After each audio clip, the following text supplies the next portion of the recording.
Graceland was the very first legalized casino in South Africa. I was then employed here 25 years ago on the 1st of September 1997. Nigel used to be at Graceland as an accountant, later on the financial manager. At that stage I was the surveillance manager. I must admit that for me it was easy getting along with Nigel. I think we saw things in the same light.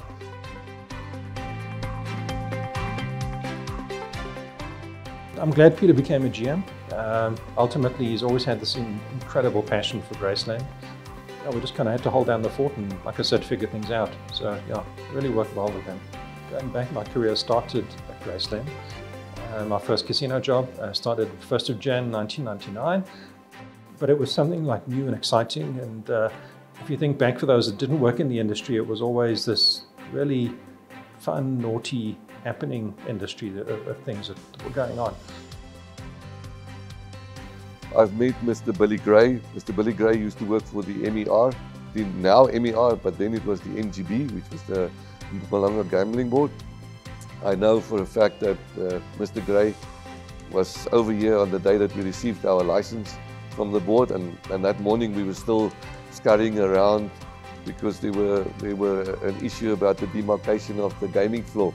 Eventually, we were issued the license, but at a later stage, a barricade was put around the gaming floor just to separate it.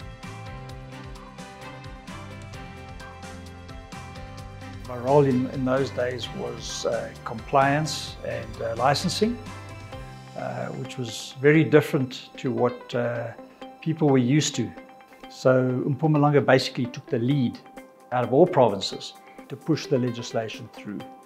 They took a few steps that encouraged the process to be pushed a lot harder than what other provincial governments were looking at. The early days were chaotic, no real structure.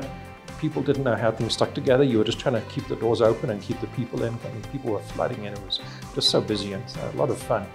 If you think about Piermont, or at the time Global Resorts, it was only the second property that we'd opened. Systems were kind of new to us. How things stuck together was new to us, and you just had to spend a lot of time figuring things out. There was nothing in Joburg. There was nothing in the surrounding areas. There was hardly any overheads, and it was massively busy on a day-to-day basis. Predominantly the Joburg market at that stage. Opening casinos in those days still had that allure. So it was a matter of people trying to break down the door to get in, and you trying to keep the door closed until the licensing process had been finalized and everyone had signed on the dotted line. On the opening, it was very crowded. So the people were queuing, in front of the doors, just waiting for the doors to open, just to run to a machine, and be the first at the machine and hope for that jackpot. It is something, new in Secunda, and obviously for SA as well. And we gave away physically R1 million to one person. And that was a fantastic opening promotion. The cars were queuing from the tollgate all the way around the course right into town to get into this property. That's how massive it was. And we made somebody a millionaire. We had a great day. It was very successful. I'm sure we dropped a couple of balls behind the scenes, but the customers have no clue, which is typically the kind of show business we run with. And it was a fantastic day. Big picture, I have very good memories of that event, just how hard the team worked, how everyone pulled together, and how the event on the day, it was just magic. It's a Gary Player signature golf course. In other words, he was involved in the design of the course. I believe that Graceland would not have been what it is today without a golf course on its doorstep. It also attracted a lot of, obviously, your golfers there in that area, and from the surroundings as well, and from all other provinces as well. The location, obviously, perfect, to have that golf course, and that is definitely one of the standout things for Graceland Casino as well, to have that Gary Player course. Graceland's a great property. It's definitely our prettiest property when it comes to our regional operations. It really attracts people to it. There's so much going for it. And as management, a lot of the times, all we have to do is just make sure that that authenticity remains and that it continues to look as special today as it did 25 years ago. We had a bar called Buffalo Bills, which was a show bar, which is no longer here because the markets have changed over time. Buffalo Bills was renowned for its social gatherings. It was renowned for massive arm wrestling tournaments that we've had. And then obviously cabaret shows we had in Buffalo Bills, and needless to say, there was some good luck in it for me as well because I met my wife, then my future wife. She was one of the cabaret dancers, and today I'm married to her. And that for me is a fantastic milestone. They had a very good vibe and buzz, you know, at Buffalo Bills. Very exciting times there.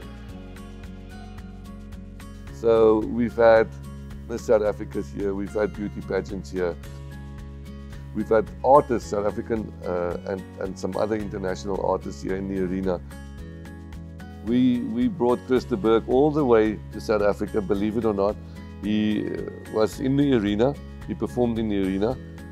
Funny enough, Secunda did not really know Chris de Burgh. It wasn't a sold-out show. In fact, if I recall, I think it was a bit of a dud, and there was only about 100 people pitched up. So even as a member of the public, I had no clue he was there. So whoever did the marketing didn't get that right. Yeah, we were a very close family, definitely. All the departments interacted, you know, great with each other. From slot, surveillance, tables, F&B, all over the show. The management here, it's very good, and Piedmont is looking after the staff. That's why I love working for Graceland. It's a nice environment to work in because we've got people who support each other. Working at Graceland has taught me a lot of things, and academically as well. I've achieved a lot working at Graceland through higher institution. The company has paid for my studies, and then overall I can say that the Graceland has done a lot for me. Graceland is very involved in the community, and it's two-part.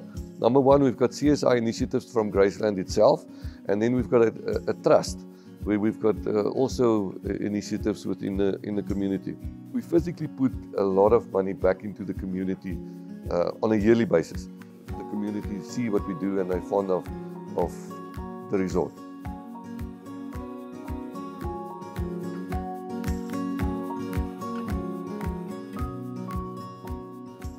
An important phrase that we often say at Piedmont is that our properties must be oases of entertainment in the communities they serve. And I think it's important that we keep that for Graceland, and that is definitely Piedmont's view going forwards, that we'll continue to do that. Keep the flag raised high for Graceland, and good luck with everything for the next 25 years. It has been a really good, successful property over time. Yes, it's been through bad times, but it's seen some good times. And like any casino property, I think if one could sit down and write a book, you'd fill a couple of volumes with what happened there, incidents that have happened, celebrations, fisticuffs from Buffalo Bills. Congratulations to Graceland for 25 years now in the casino industry. Remarkable achievement, and I'm sure they will go from strength to strength. So yeah, it was a great experience, and met you know, lovely people from the staff to the guests all around. A lot of people have asked me, how do I manage to spend 25 years at Graceland? And for me it was easy. I absolutely love and adore the place. For me it was never one day coming to work. It was never work for me. I loved it from day one. I've had opportunities to go to Emperor's Palace, I've had opportunities to leave, but I stayed with Graceland because I absolutely loved it here. If I can live that long, I probably will stay another 25 years.